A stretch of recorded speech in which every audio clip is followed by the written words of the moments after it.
Bienvenidos a Compliance en Acción, el podcast donde convertimos el cumplimiento en una ventaja competitiva.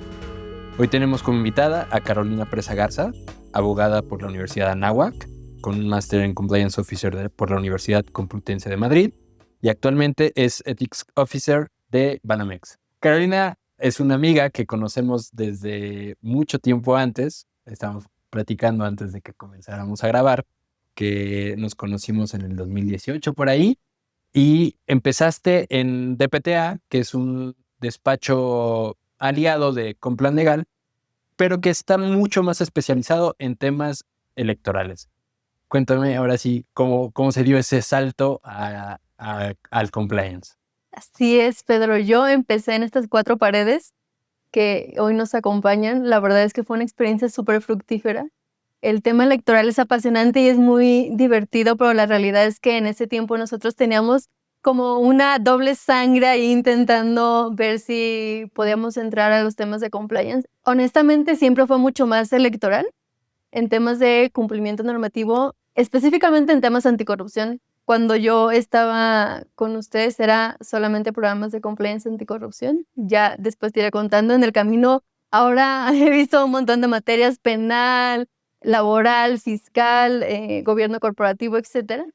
Pero creo que un poco de ahí nació la intención de conocer qué era, cómo estaba. En México había muy poquita información al respecto. Era pues una materia completamente nueva, justamente con todos los cambios que había legislativos en temas administrativos y penales también ya en ese momento.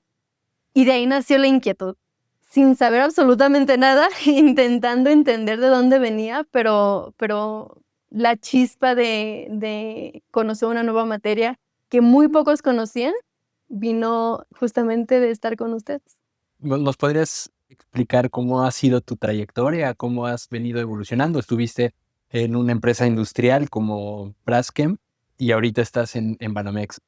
¿Cómo ha sido ese trayecto ahorita que estabas hablando de distintas materias? Justo, Pedro, yo empecé porque, dado que conocía muy poco, siendo desde ese entonces aún muy joven abogada, un día me sentí y dije, ¿sabes qué? Yo no sé mucho de esto y necesito aprender para poder hacer las cosas bien. Y decidí irme a estudiar una maestría en el extranjero. Me fui a España un año a hacer el máster en compliance, porque en España ya tenían un recorrido un poquito más largo de lo que teníamos en México. Entonces dije, a ver, es una buena opción, es España, hay un poco de similitudes entre la cultura, entonces no me va a costar entender cómo funciona. Nuestro sistema jurídico tiene muchas similitudes con el sistema que tiene España a nivel legislativo. Por ejemplo, el Código Penal, que es el de Yucatán, el de Quintana Roo, que tiene básicamente una copia exacta de lo que es el Código Penal español. Y el 421 es idéntico antes de la reforma de ya poner un listado de lo que tiene que ser el sistema de compliance. De compliance, ¿no? todos los requisitos. Y como encontré esas similitudes, dije, me parece que es una muy buena opción ir a España y empezar a estudiar y enterarme bien cómo funciona esto y cómo lo están haciendo ahí. Y me fui un año. La verdad es que es una experiencia, quien la pueda vivir, completamente recomendable, porque es un máster muy rico, porque van muchos profesores de muchas áreas que son expertos en muchas materias. Entonces tienes justamente esta facilidad de ir conociendo cómo funciona según la materia de cada experto.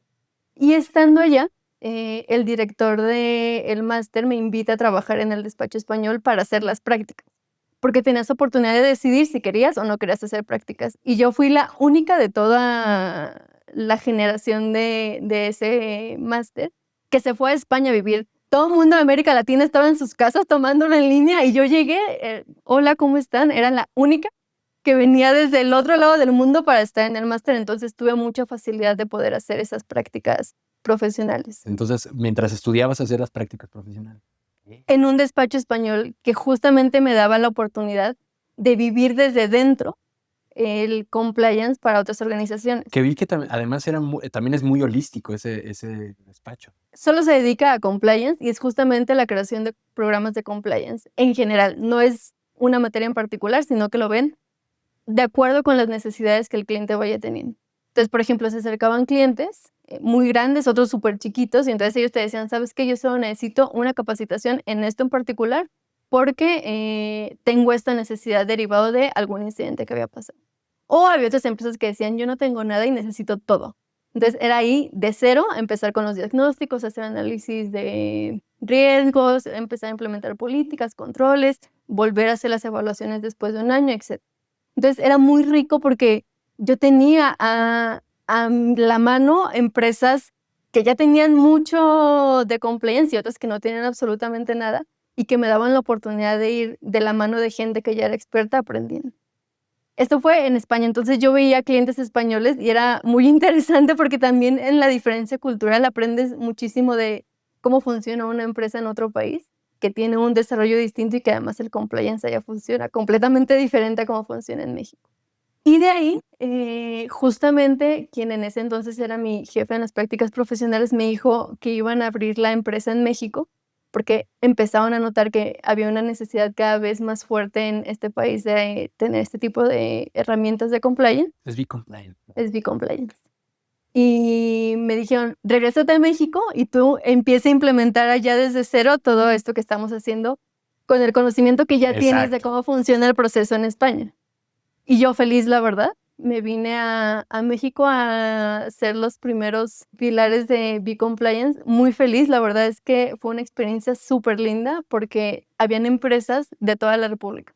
Entonces tuve esas necesidades de empresas del norte, por ejemplo, que transportan mucha mercancía o que tienen mucha relación con Estados Unidos y que tenían una necesidad muy particular de cumplir con requisitos que el vecino les ponía. Entonces ellas querían algo muy en particular y tú sabías a qué ibas con esas empresas. O teníamos empresas de un poquito más al sur que tenían otro tipo de necesidades que no necesariamente tenían una vinculación directa con Estados Unidos o con algún otro país que tuviera legislaciones un poquito más sofisticadas. U otras de Monterrey que también iban un poquito más industriales, pero al mismo tiempo tenían estos requisitos. Trabajé, por ejemplo, para un equipo de fútbol que fue súper interesante. O sea, tuve la oportunidad de tener experiencias muy, muy, muy distintas entre cada una de las empresas, adecuándonos a las necesidades de cada una de estas organizaciones. Y entonces era muy interesante trabajar con un equipo de fútbol y al mismo tiempo con una transportista de mercancía en Estados Unidos. Y en temas por ejemplo, de fútbol, ¿qué veías en temas de compliance? Ahí es muy interesante porque justamente este equipo de fútbol tenía una escuela de niños. Entonces, no solamente veía los riesgos a nivel macro de un equipo normal de fútbol, tratos, sí, que es el estadio, verificar cómo funcionan todas las ventas del estadio, prevención del lavado de dinero porque se utiliza muchísimo dinero en efectivo, los proveedores, cuidar todos los temas. Por ejemplo, en España hay un tema muy fuerte de discriminación porque llevan a muchos jugadores de otros países, de otros continentes. Entonces ahí cuidan muchísimo ese tema. O sea, como que justamente derechos humanos en un tema un poco más holístico. Y aquí permeaba un poquito eso, verificar las contrataciones, que no hubiera temas de anticorrupción justamente en cómo funcionaban las contrataciones de los jugadores. Y además, que era lo que a mí me fascinaba, la parte de los niños, que ahí es un mundo completamente distinto a los riesgos a los cuales te puedes enfrentar. Entonces, veíamos desde quién entra a los baños de los niños, están acompañados, no están acompañados, hay cámaras, no hay cámaras, quién recoge a los niños, cómo entregan a los niños, hasta temas ya un poquito más complejos de, oye, van a ir a jugar a otro estado, quién los va a llevar, qué tipo de transporte utilizan, qué riesgos penales vamos a encontrar, acoso sexual, bullying entre los niños. O sea, era un mundo completamente distinto del compliance. Qué interesante. Y entonces, de B-Compliance pasas a la empresa. Ahí yo dejé de ser consultora justamente cuando terminé mi ciclo en B-Compliance por la necesidad de vivir un poco más de cerca dentro de una organización cómo funciona el compliance.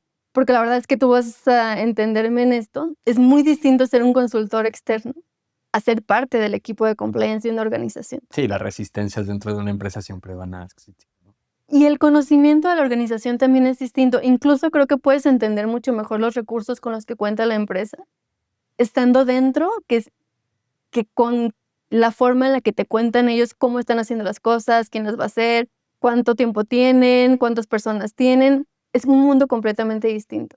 Y la verdad es que a mí me encantaba ser consultora, pero sí llegó un punto en el que yo dije, ok, está muy padre ser consultora, pero yo necesito entender cómo funciona esto desde dentro de la organización. O sea, ¿por qué no me hacen caso? ¿Por qué no implementan la política? ¿Por qué no van a las capacitaciones? ¿Por qué no me contestan las encuestas?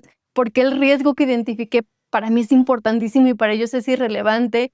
como todas esas cosas que como consultor las ves muy naturales, pero la gente que está ahí adentro como que no te hacía caso. Sigue siendo un externo, ¿no? A final de cuentas, te ven como un extraño. Y que no está en la operación diaria, que creo que eso es también parte fundamental de entender la construcción de un programa de compliance, que al final si no estás en la operación diaria, no te das cuenta de lo que realmente le duele a la empresa. Y si estás un poquito más pegadito a ellos, es más fácil identificar ese tipo de circunstancias. Y justamente por eso yo decidí irme ya de lleno dentro de una organización. Es un mundo completamente distinto, pero creo que también es muy enriquecedor entender cómo funciona, quiénes son tus aliados dentro de la empresa, quiénes no van a ser tus aliados y cómo se ve el compliance desde dentro. ¿A qué te enfrentas? Muchísima resistencia. Te voy a decir, la verdad es que es una organización que tiene muchos avances porque ha tenido muchos antecedentes muy importantes. Es una empresa que es mitad brasileña y mitad mexicana, entonces tienen ya muchos antecedentes desde Brasil. La mexicana es un poquito más reciente. Pero siempre hay resistencias, y no solamente en esta organización en particular, sino en muchas empresas, porque suelen ver compliance como un proceso más de lo que ellos ya están haciendo. Y siempre se dice, a ver, compliance no va a generar dinero a simple vista, porque somos una función de coste dentro de la organización. Nosotros no te vamos a traer clientes, no te vamos a traer ventas, no te vamos a traer oportunidades en el mercado de negocio, aparentemente. Pero si lo ves un poco más desde fuera, sí te das cuenta que realmente es un valor agregado lo que tienes en tu programa de cumplimiento. Y cualquier socio comercial serio, lo primero que te va a hacer en una debida diligencia, una auditoría, es pedirte tu programa de compliance, ¿no? Totalmente.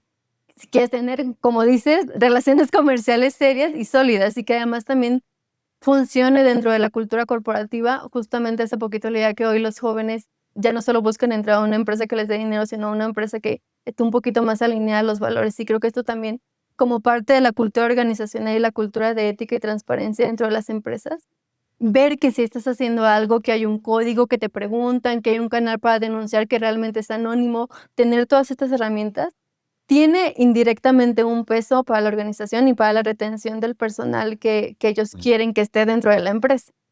Sí, que compren estos valores, ¿no? Y estos principios y que se sientan parte de.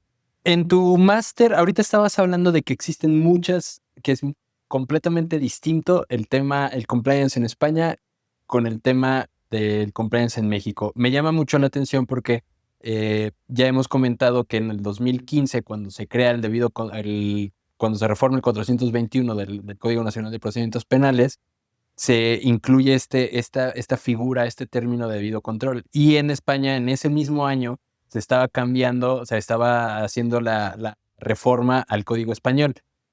Tenemos nosotros una clara influencia de esta visión de compliance española, que nos llevan ya también muchos Bastante. años, por lo menos 10, de que se hizo esta inclusión de la responsabilidad legal de las personas morales o penal de las personas morales.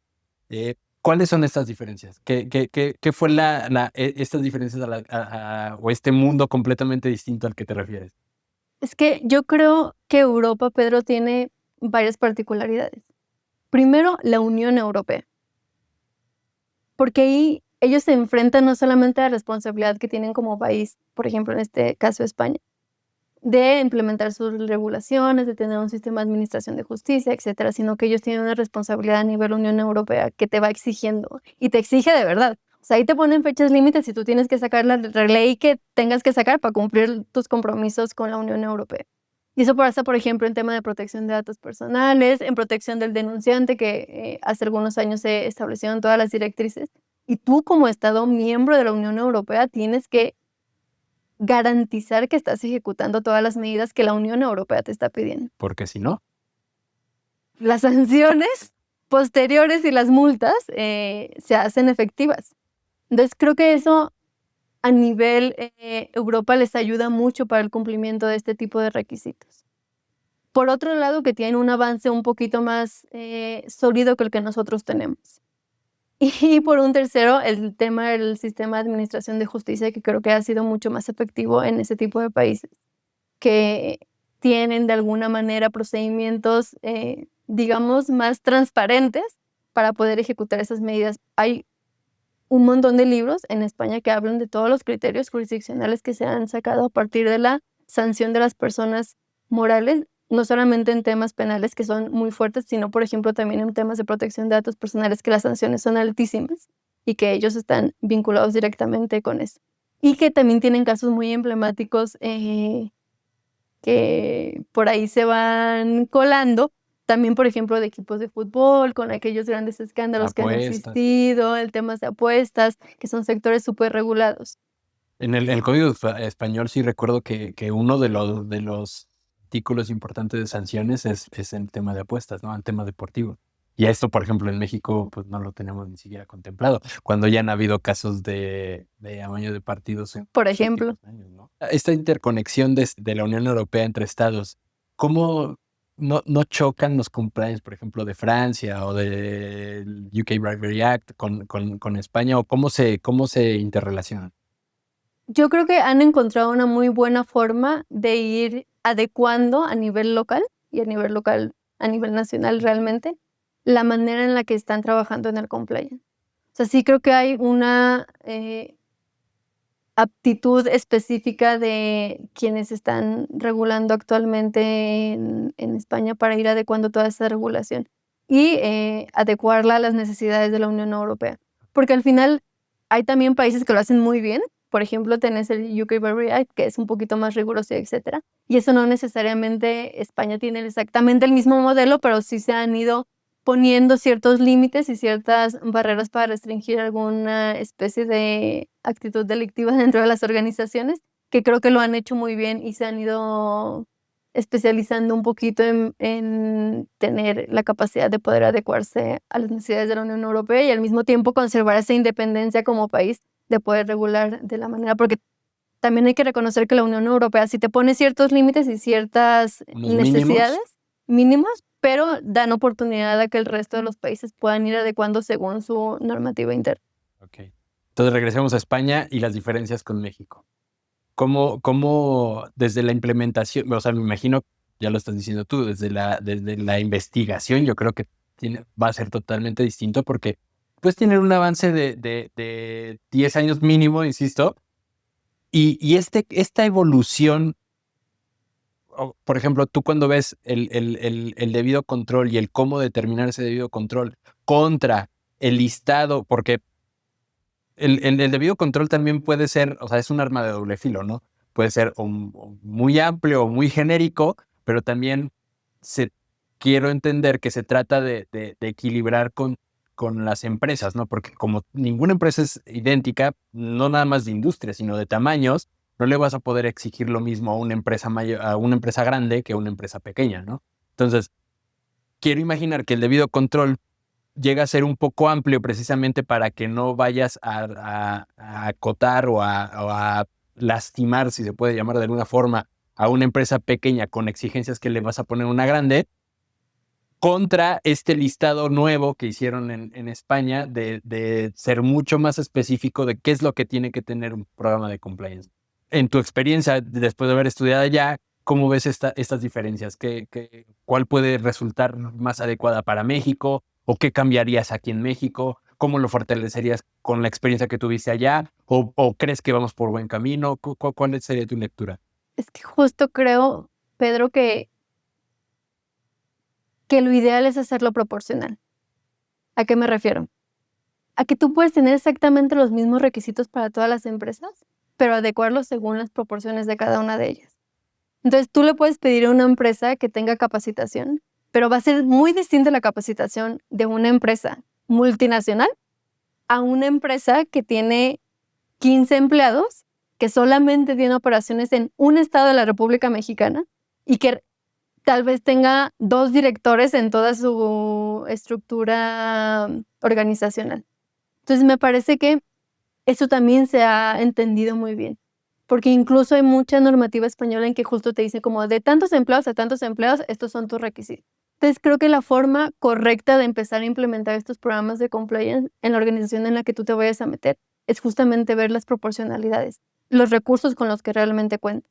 Porque si me vas a decir, oye, una multinacional no te puede dar una persona de compliance, yo te diría, bueno, entonces ahí la prioridad no es el compliance. Ahí hay un montón de prioridades que realmente el compliance no es, pero lo necesitas.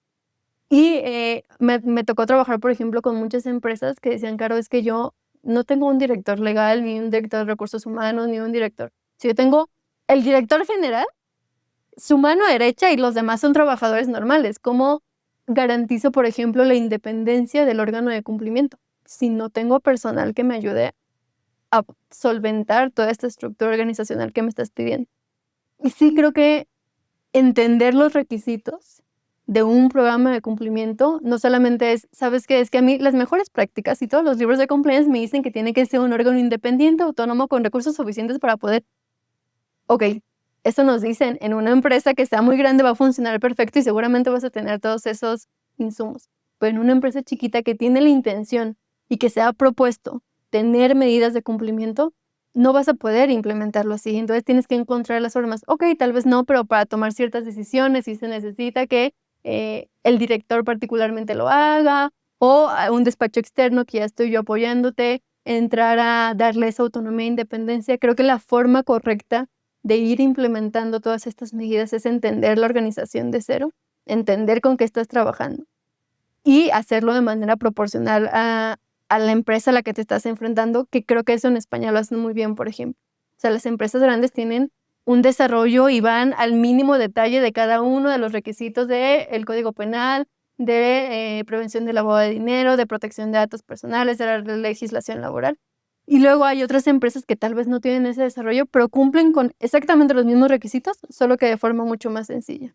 Entonces, tal vez yo no puedo tener el seguimiento, por ejemplo, que hoy tienen muchas empresas grandes de la capacitación anual, todos los empleados, todo el tiempo, y hay que verificar, o que tienen los sectores regulados, por ejemplo, en la banca, que prevención del lavado de dinero no te la puedes saltar. Pero sí, haces una capacitación al año, juntas a todos los empleados, garantizas que están ahí, guardas tu acta donde todos firmaron, tal vez no tengas el seguimiento oportuno en digital, etcétera, pero estás implementando medidas que seguro van a ayudar a la organización y que eventualmente te va a permitir llegar a niveles mucho más maduros del cumplimiento. Por ejemplo, ahorita ese cambio que tuviste de una empresa industrial a un banco, a una empresa que está dentro del sistema financiero y que es mucho más regulado, ¿qué diferencias encuentras? ¿A qué retos te enfrentaste? Mira, Pedro, yo la verdad tuve muchísima suerte porque la empresa en la que antes estaba muy comprometida con temas de compliance.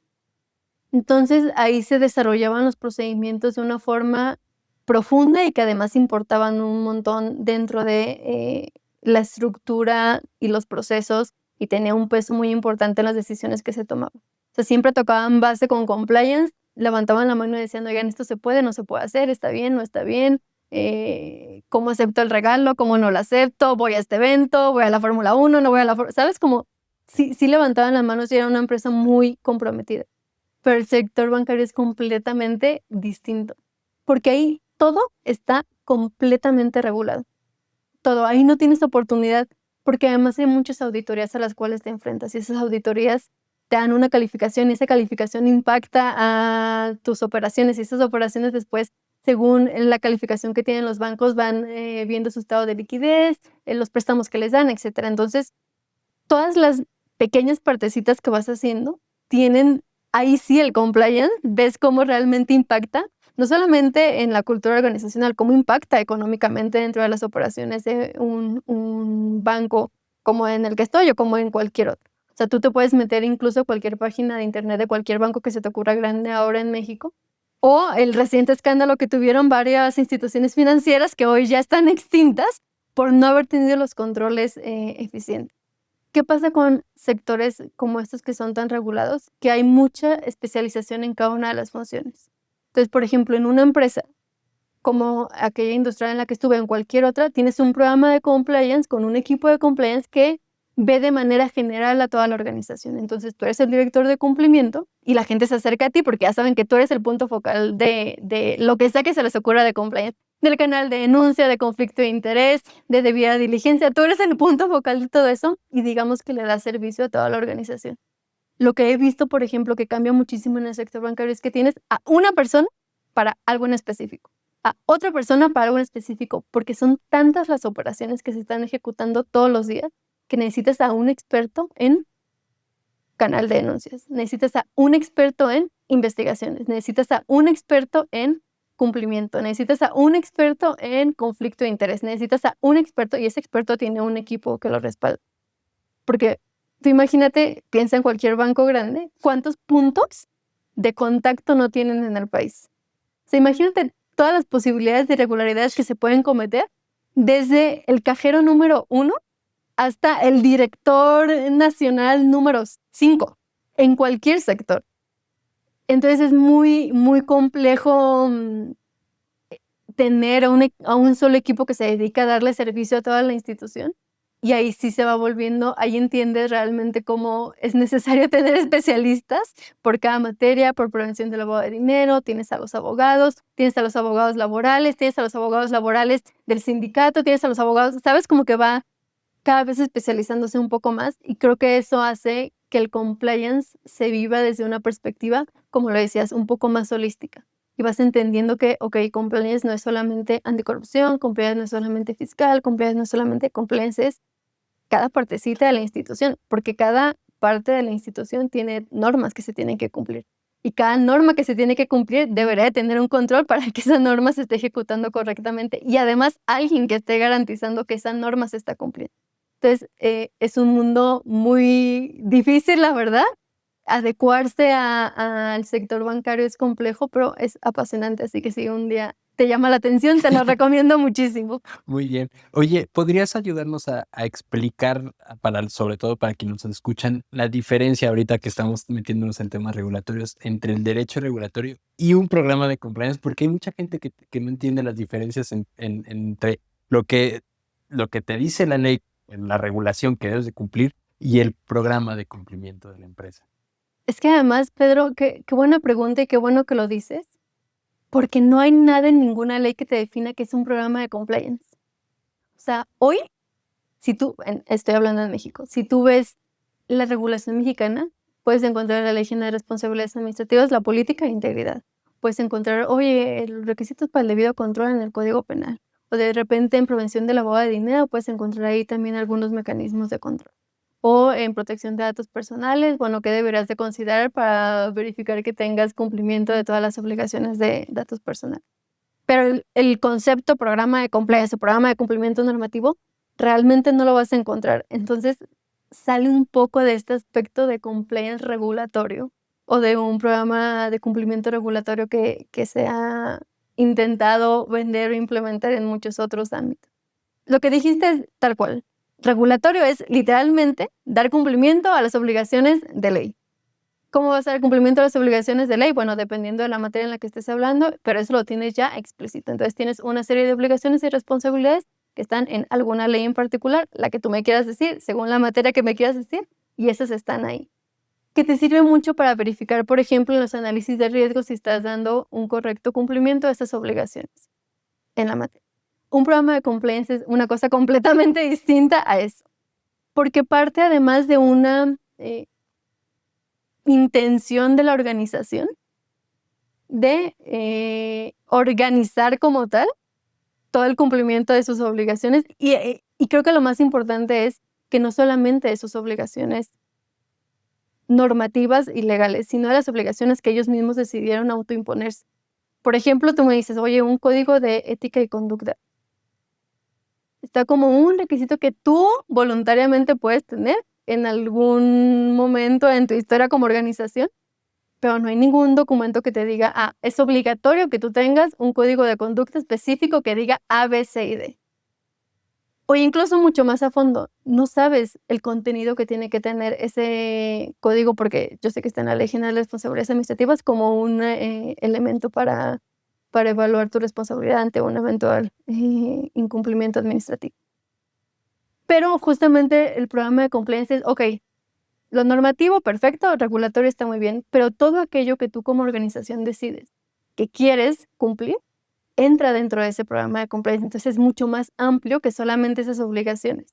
Por ejemplo, no hay ninguna ley que te diga que en Navidad Pedro no puede recibir regalos lujosos, De más de tanto de dinero. más de tantos dólares. No lo hay. O sea, yo como director te puedo decir, oye, estamos incumpliendo la ley. ¿Dónde dice que yo no puedo recibir regalos de $5,000 si es un super cliente y que además... Además, ya nos hicimos amigos, es mi proveedor. Y te traigo excelentes contratos como organización y no estoy influenciado para nada. ¿Cómo voy a estar influenciado con este tipo de regalos de 50,000 pesos? No le voy a dar mejores condiciones ni nada similar. Este viaje a Las Vegas. ¿De dónde crees que me va a influenciar de alguna manera en mis operaciones? Eso no va a pasar. No existe, pero eso es compliance, eso es un programa de cumplimiento. O, oye, ¿en qué ley dice que no puedo tener una relación con mi compañero, con mi subordinado, con mi superior jerárquico? ¿Eso dónde está? Yo aquí ninguna ley estoy incumpliendo, a mí nadie me puede denunciar, demandar, ni poner ninguna sanción por... No, pero eso es compliance. Eso forma parte de todo tu programa de cumplimiento. O, oye, no hay ninguna ley que me diga que todos los años yo debo de tener una capacitación sobre el código de ética y conducta de la organización. Yo no estoy incumpliendo nada. Como mucho, la Ley General de Responsabilidades Administrativas dice que lo debo de tener, pero ¿dónde me dice que tengo que hacer una capacitación cada año, cada 6 meses, cada que se actualice el código, cada que haya algún incidente de tu organización que dé pie a que haya algún cambio normativo? Exacto, algún cambio normativo, alguna fusión con algún nuevo socio estratégico y que te va a impactar. No, yo creo que, retomando lo que estás diciendo, pues la ley te dice, por ejemplo, no contrates a un servidor público que te coloque en una posición de ventaja frente a tus competidores. El cómo vas a evitar esa incorporación de un servidor público está en tus políticas de compliance, en este caso en tu política de recursos humanos, ¿no? Que forma parte del programa de cumplimiento. Sería es como la ley te dice, no cometas cohecho. ¿Y cómo vas a evitar eso? Ah, bueno, entonces, como lo dijiste tú, el código de conducta te va a enumerar los principios y la política te va a decir los mecanismos de control, por ejemplo, en este caso de regalos, pues para evitar que recibas un regalo que puede influenciar, ¿no? En una negociación. Pero justamente Pedro además diste un ejemplo muy interesante, porque en nuestro país el cohecho es vinculado al sector público. Entonces es súper interesante porque hay muchas organizaciones que no necesitan el sector público para cometer actos de corrupción y que realmente la verdadera corrupción está del otro lado completamente distinto, que es el sector privado, donde verdaderamente hay posibilidad de algún eventual soborno o acto de corrupción. Entonces, por ejemplo, una de las partes más interesantes cuando estás creando programas de compliance anticorrupción. Porque claro, regulatorio, legalmente, el cohecho está vinculado directamente a no sobornarás a un funcionario público, con toda la definición que sabemos que está en las diferentes normas. Y luego, ¿qué pasa con tus compañeros proveedores, clientes que no forman parte del sector público, que son entes completamente privados? Ahí sí está permitido, no está permitido, qué límites vas a poner, cómo los vas a poner, dónde lo vas a regular, qué políticas vas a utilizar, hasta dónde vas a llegar como oficial de cumplimiento, como despacho externo a regular ese aspecto. Y eso es lo que no se ve justamente del lado regulatorio, sino que se ve del lado de la integridad de la organización. Y además es una propia protección para la empresa, porque en empresas tan grandes, en corporaciones tan grandes, la que tú me quieras decir, a lo mejor un decimal en un contrato que se cambie te genera millones de pesos a aquel que esté haciendo cosas indebidas. Entonces es una protección para los propios intereses de la empresa, ¿no? Entonces esa autorregulación impuesta que te pone el compliance es un escudo no nada más frente a el gobierno, sino o sea, para proteger tus intereses, tus finanzas. Nosotros lo que siempre decimos es que protegemos 3 cosas: la reputación, la continuidad de tus operaciones y tu bolsillo. Eso es lo que te protege el compliance. Y además de la cultura organizacional y todo lo que ahorita estamos platicando, de que tus empleados se sientan parte de la empresa y que eso es la carta Navidad, ¿no? O sea, implementar realmente una cultura de cumplimiento. Imaginemos que no hay carta de Navidad. Lo que tienen que entender los empresarios o los directores de cumplimiento de una empresa es que es para protegerlos a ellos mismos de una pérdida financiera que por falta de controles una persona se brinca la barda y te impacta, como digo, o sea, a lo mejor parece pequeño 1,000,000 de pesos para una empresa grandísima, pero para una persona 1,000,000 de pesos, o sea, es muchísimo dinero. Y así, robo hormiga se va haciendo 1,000,000cito, después otro 1,000,000cito, después otro 1,000,000cito, y termina mermando la propia operación de la empresa, ¿no? Sí, casos de fraude interno vas a encontrar miles y que además muchas veces por cómo funciona la operación de las organizaciones en el día a día es difícil detectar. Hasta que te das cuenta que ese 1,000,000 se convirtieron en 200 millones de dólares al final del año, entonces las cuentas ya no te hacen sentido. Pero totalmente, estoy totalmente de acuerdo. Y cambiando el enfoque o la visión, también voy a hacer la de abogado del diablo, para aquellos empresarios o aquellos dirigentes de empresas que dicen, ¿yo para qué quiero un programa de cumplimiento si no tengo contratos con gobierno? Pero tienes una flotilla, ¿no? De autos, ¿no? Sí. ¿Y cómo los emplaca? No, pues con un gestor. ¿Y cómo sabes que ese gestor no está sobornando para que salga la flotilla rapidísimo? Donde cachen al gestor, porque recordaremos todos que va a ser sancionable una empresa que por un tercero que actúe en nombre, en representación o beneficio. Es decir, no importa que no tenga un vínculo jurídico o no haya un instrumento contractual con ese tercero, si ese tercero actúa en tu beneficio y te logró sacar tu flotilla de 100 autos o 100 camionetas para tu empresa con un soborno, ya automáticamente eres susceptible de una sanción penal, ¿no?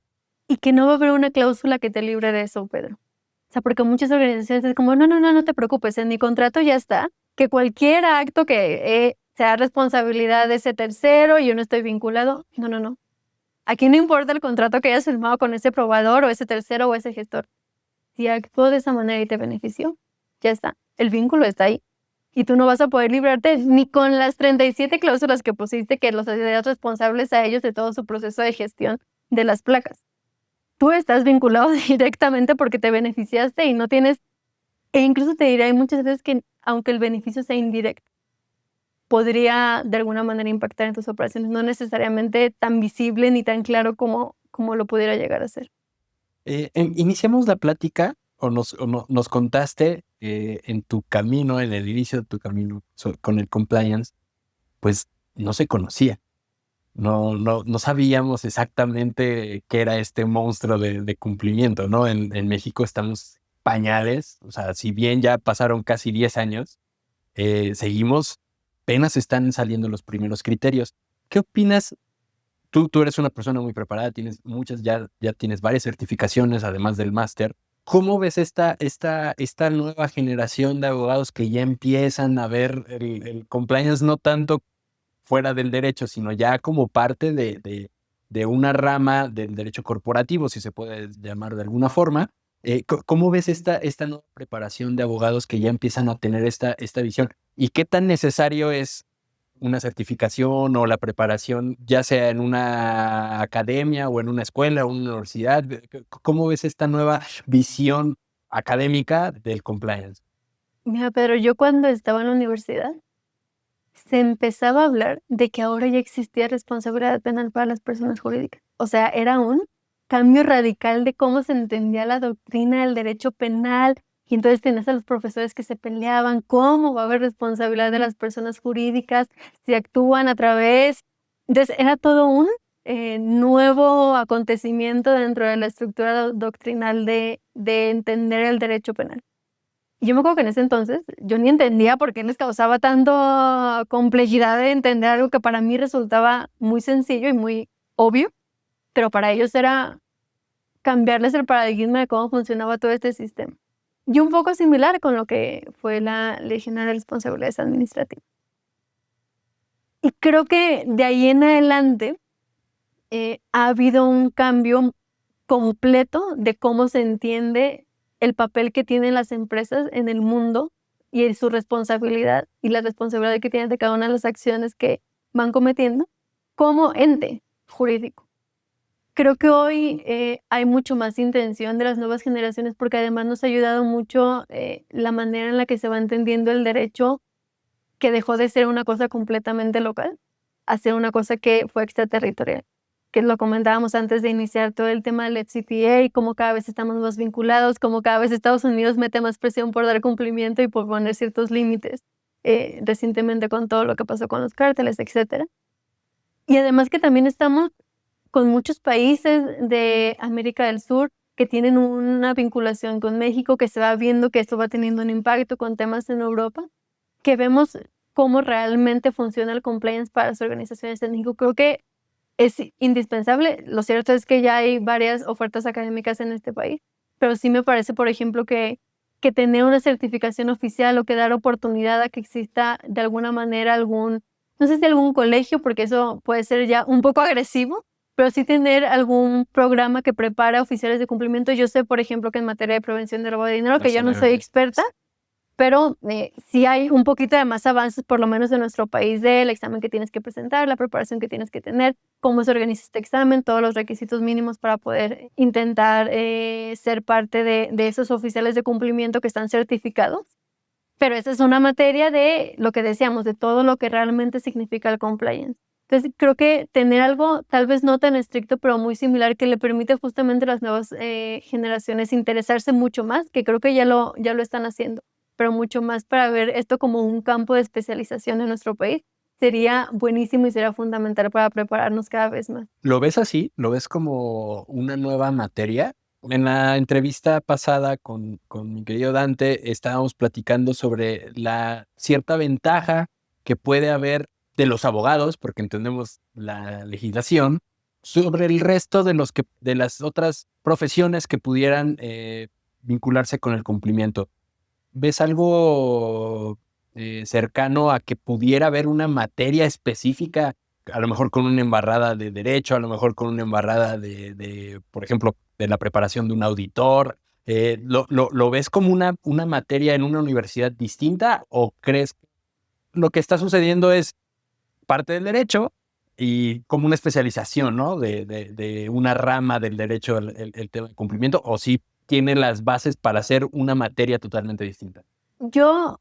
Algunos de los mejores compliance officers que he conocido en mi vida, Pedro, no son abogados. Y creo que lo más importante para ser un compliance officer, más allá de entender la regulación, es tener la capacidad de entender a las empresas.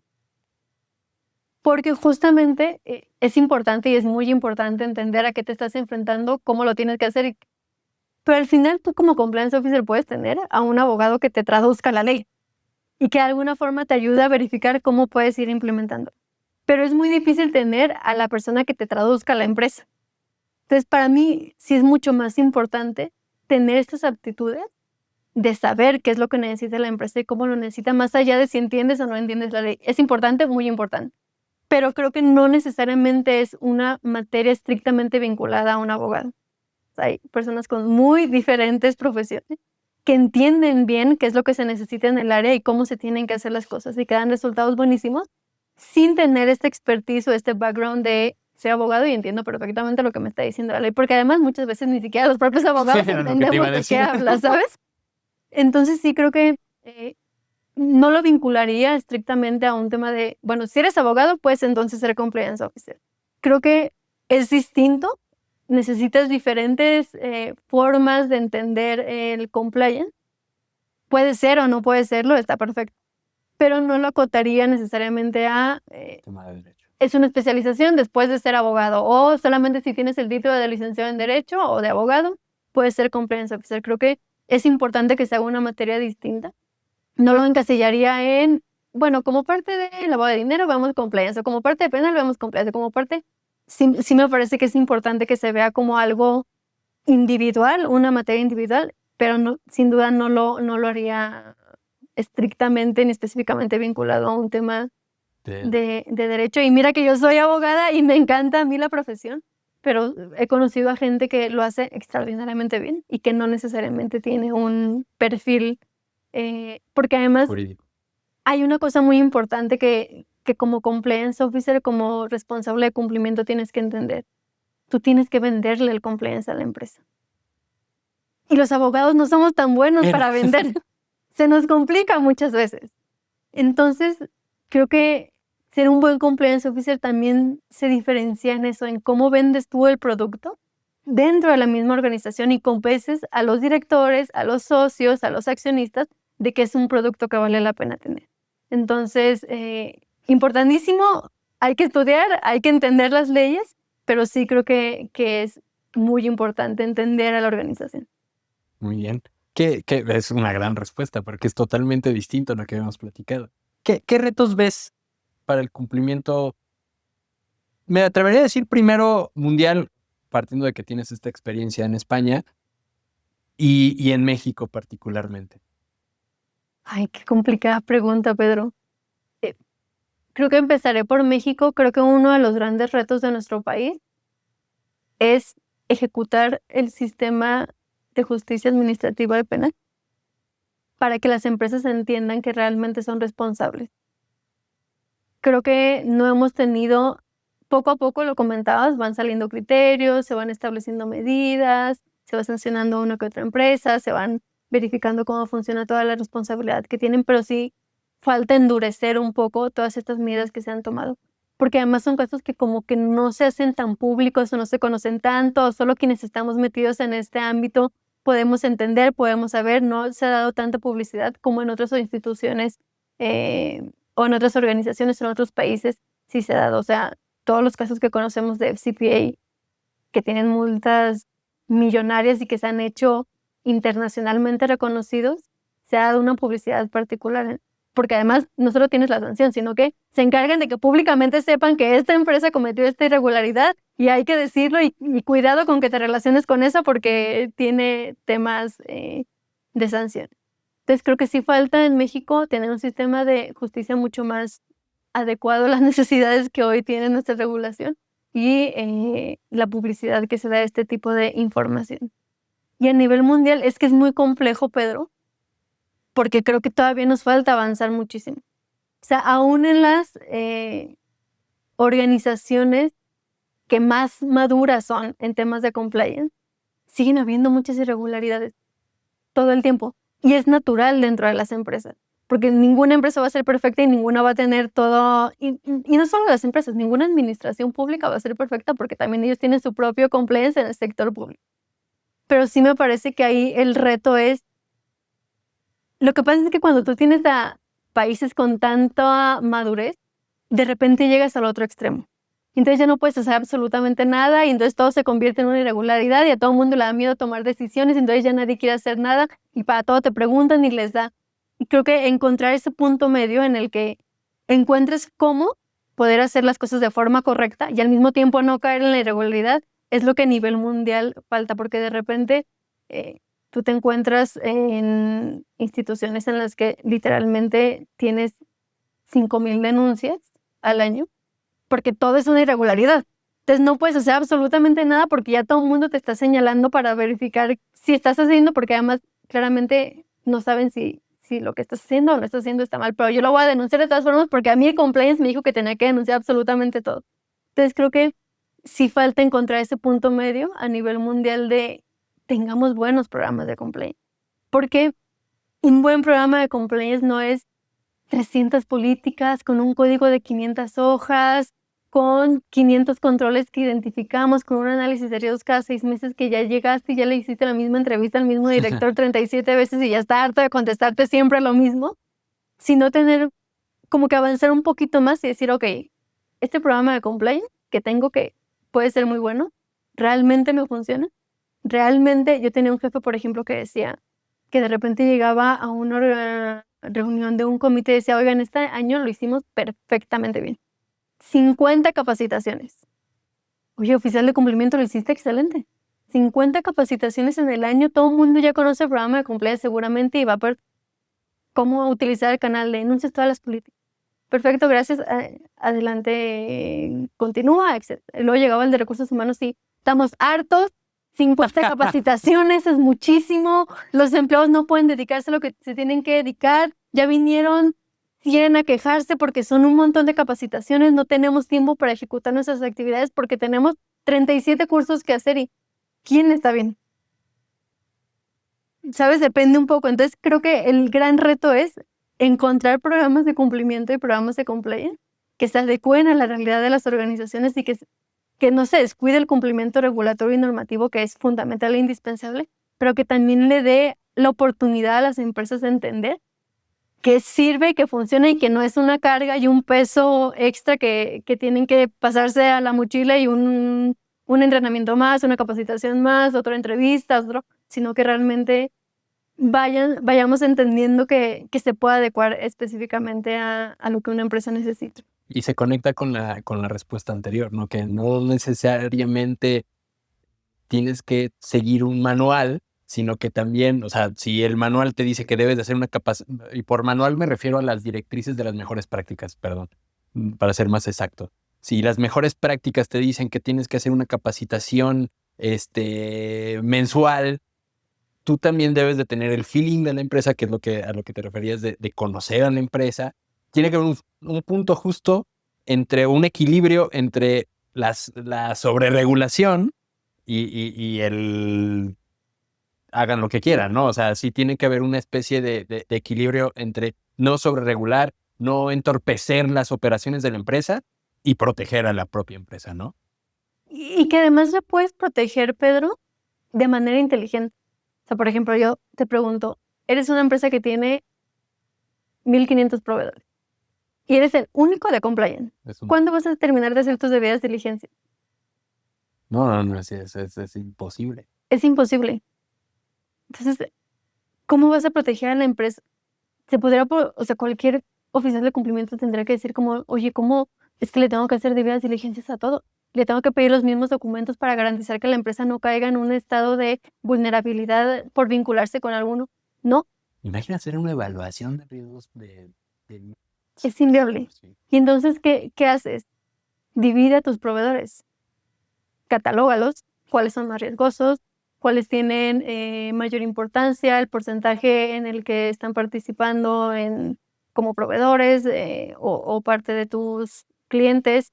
Ve cuáles tienen mayor riesgo, cuáles no. No le vas a aplicar la misma debida diligencia, por ejemplo, a la empresa que te da en el papel para sacar las copias que sacas una vez al mes porque ya nadie utiliza eso, a el proveedor de tu materia prima del 80% de lo que utilizas. Entonces, puedes hacerlo, puedes cuidar a la empresa, que es lo que decías, que es la parte fundamental y de donde realmente nace el compliance, de darle una protección adicional a la organización, pero lo puedes hacer de forma mucho más inteligente sin dejarlo en un estado de vulnerabilidad.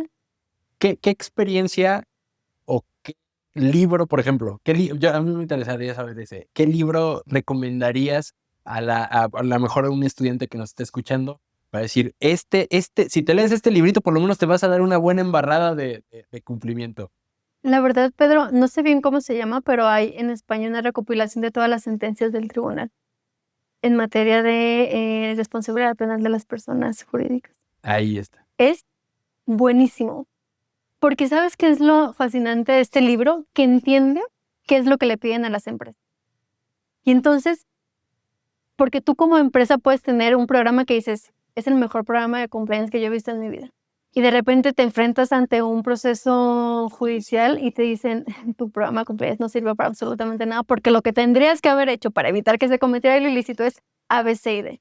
Entonces es súper interesante entender qué es lo que te pide un órgano jurisdiccional que está verificando que realmente tu programa de cumplimiento funcione y que ese código, esa política, ese procedimiento, ese manual se adecue a lo que necesitas para que la finalidad en específico, que es no cometer alguna irregularidad, se ejecute. Entonces creo que es un libro, voy a buscar el nombre específico, es buenísimo, justamente recopila todos los criterios jurisdiccionales de los tribunales en España y te da la oportunidad de entender qué significa tener un código de conducta, qué significa tener una política específica para tomar decisiones, qué significa realmente cómo lo traduces en el día a día de una empresa y cómo te va a ayudar a que teniendo ese documento puedas evitar una posible sanción. Lo dejamos en la descripción y en nuestras redes para que puedan consultar este libro al que se refiere Caro. ¿Qué lección siempre llevas contigo cuando se trata de compliance? ¿Qué te sucedió que dijiste que puede ser un tropiezo, puede ser una medallita que te ganaste, que hiciste algo bien? ¿Qué dices? Esto sí o sí me cambió la perspectiva del compliance en general. Yo creo, Pedro, que entender a quién le estoy hablando. Porque viviendo el compliance dentro de una empresa es muy distinto cómo le hablas al CEO, cómo le hablas a los directores, a cómo le hablas a quien está enfrentando el problema. Por ejemplo, oye, es que me está pidiendo dinero del sistema de administración al cual le tengo que dar X para que me saque las placas, para que me dé el permiso, para que me deje pasar, para que... Es muy distinto entender y hacerte esa información. Entonces, creo que para mí, uno de los aprendizajes más grandes que he tenido en el mundo de la construcción de programas de cumplimiento y en general de vivir el compliance como consultora y como parte de la organización es entender con quién estás hablando para saber cuáles son sus necesidades y cómo responder ante esas necesidades. Y ya para finalizar, ¿qué te gustaría, qué mensaje le dejarías a los oyentes? ¿Qué lección les dejarías? Yo los invitaría a que conozcan el mundo de compliance, a que se metan, que descubran, que verifiquen cómo funciona en cada país, que vean lo que tenemos en México, que se acerquen con ustedes para pedir su apoyo, que levanten la mano cuando tienen alguna duda. Creo que es una materia de la cual podemos sacar aún mucho provecho, de la cual todos seguimos aprendiendo, tenemos mucho para aprender, hay mucho camino que no hemos recorrido y que estamos paso a paso siguiendo. Entonces los invitaría a que entre más pronto se puedan subir a este barco de quienes estamos en compliance, lo hagan porque aún estamos en una etapa de mucha construcción en este país. Y creo que si hoy aprovechas esa área de oportunidad y te subes, vas a tener en algunos años, espero que no muchos, la oportunidad de entender mucho más de fondo y de conocer esta materia tan apasionante que tú y yo compartimos y de la cual estamos hoy trabajando y nos sentimos muy orgullosos de hacerlo. Entonces los invitaría a que, si no lo conocen, a que descubran y a que vengan con ustedes a poder encontrar un espacio en el cual tienen expertos en compliance con ya muchos años dedicándonos a esto y que vean realmente cómo podemos ayudarlos y cómo las empresas se pueden enriquecer a partir de sus modelos de cumplimiento. Mi querida Caro, muchísimas gracias. ¿En dónde pueden, no sé, si genera alguna duda o que pudieran contactarte para resolver alguna duda que tuviera la audiencia? En LinkedIn pueden ahí contactarme, Carolina Presa Garza, y con mucho gusto cualquier duda que tengan se las vamos a estar contestando. Muchísimas gracias. Yo soy Pedro Plata y esto fue Compliance en Acción, el podcast en el que transformamos el cumplimiento en una ventaja competitiva. Nos vemos en el próximo episodio y recuerda que Complan Legal te brinda un blindaje legal para tu éxito empresarial. Muchas gracias. Gracias, Pedro. Hasta luego.